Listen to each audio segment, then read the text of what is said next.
This is lesson 9-4, which is the surface area of a pyramid.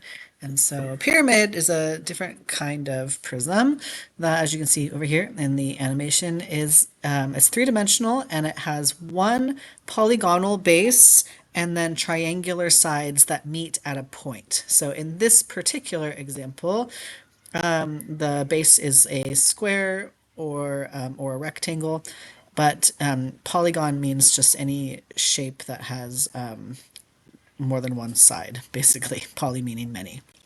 So a regular pyramid has a base that is a regular polygon and lateral faces that are all congruent. So the height of one of the lateral faces in a pyramid is the slant height of the pyramid. The slant height also divides the base of the triangular face in half, creating two congruent segments.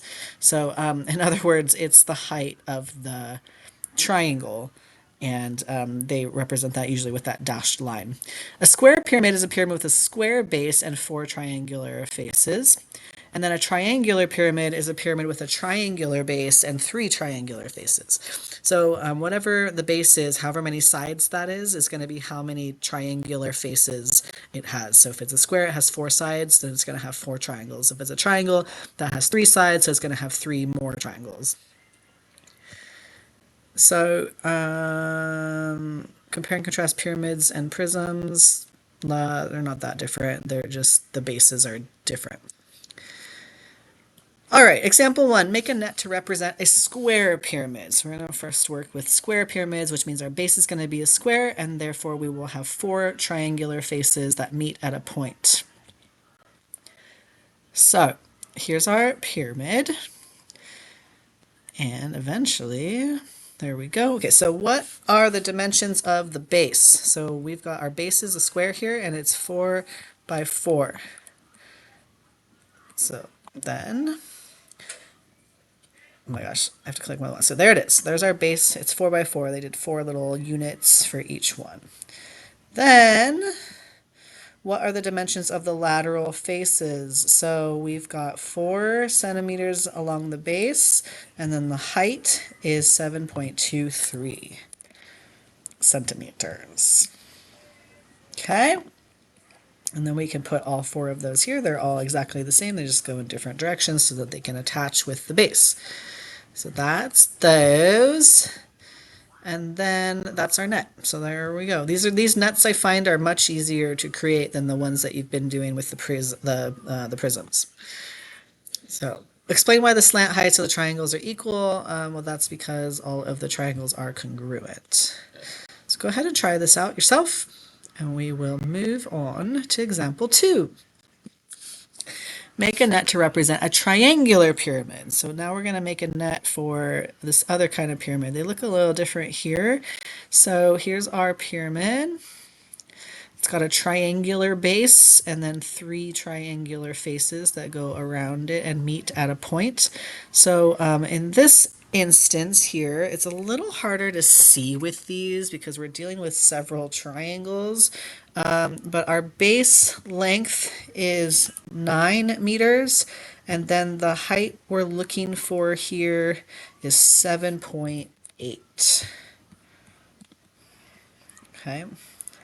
So you just got to pay attention to where those lines are pointing. So it looks like that if we were to put it out flat on a grid.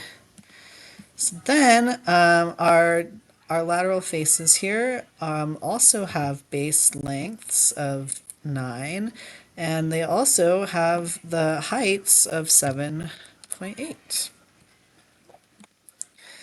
Okay. And so if we were to lay those out, we get an upside down triforce, which is obviously an important symbol in the Legend of Zelda, which matters because my name's Link, and so that's actually this right here is mine. I don't know why they put it upside down, but just trust me, that belongs to me. Okay, so anyway, and then with this net, you could do what we are used to doing, which is calculating the area of each of these different faces. In this case, they're actually all congruent, so we could calculate just one and then multiply that to get the total 4 here, and then you get the total surface area. So that's how to make a net with triangular pyramid. What do you notice about each face and base of this pyramid are all triangular pyramids like this? They're all congruent in this case, and it's wondering, would this always be the case? Think about that. Would it? Maybe you'll find out.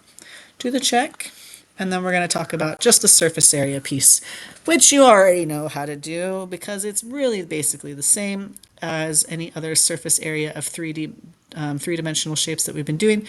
But we're going to go ahead and go through this just in case.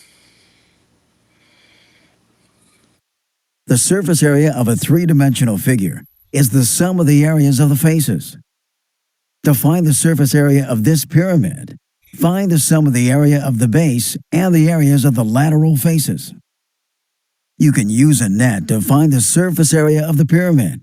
The shapes in the net of this pyramid are a square base and the four lateral faces. First, find the area of the square base. Multiply length times width. Next, find the area of the lateral faces.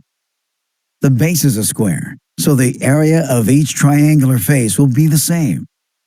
Find 1/2 of the length of the base times the height. Finally, find the sum of the area of the base and the areas of the lateral faces. The sum is 132 square centimeters.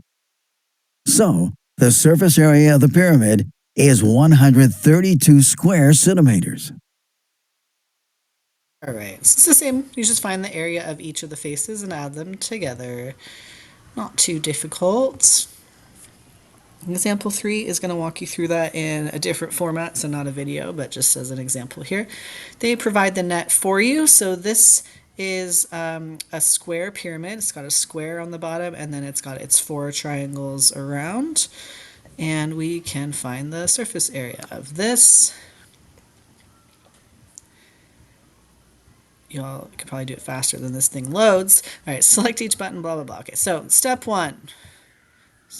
Step 1, here we go. The area of the square is 4 times 4, or 4 squared, which is 16.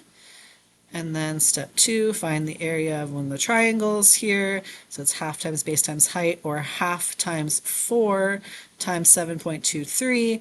And if you do that math out, you're going to get 14.46. There's 4 of those triangles, so we need to multiply that by 4. And then our combined area of the 4 triangles is 57.84.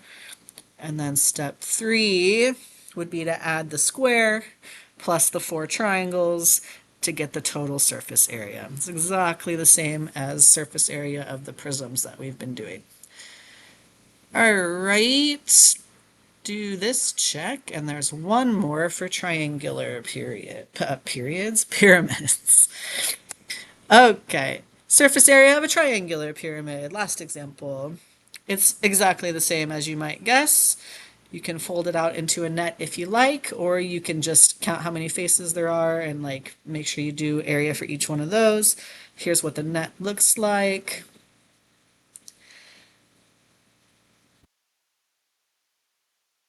Okay, so step 1 is find the base, the area of the base. So we have half times base times height, our area for triangles. We plug in the 9 and the 7.8, and then if we multiply that out, we get 35.1. That's the base. And then we can do the same for our faces, but since we happen to know that these are actually all congruent, we can just, they're having you multiply the faces by 3, and then they're going to have you add the base, but you actually could, in this particular situation, you could just multiply by 4, and that would also get you the same answer.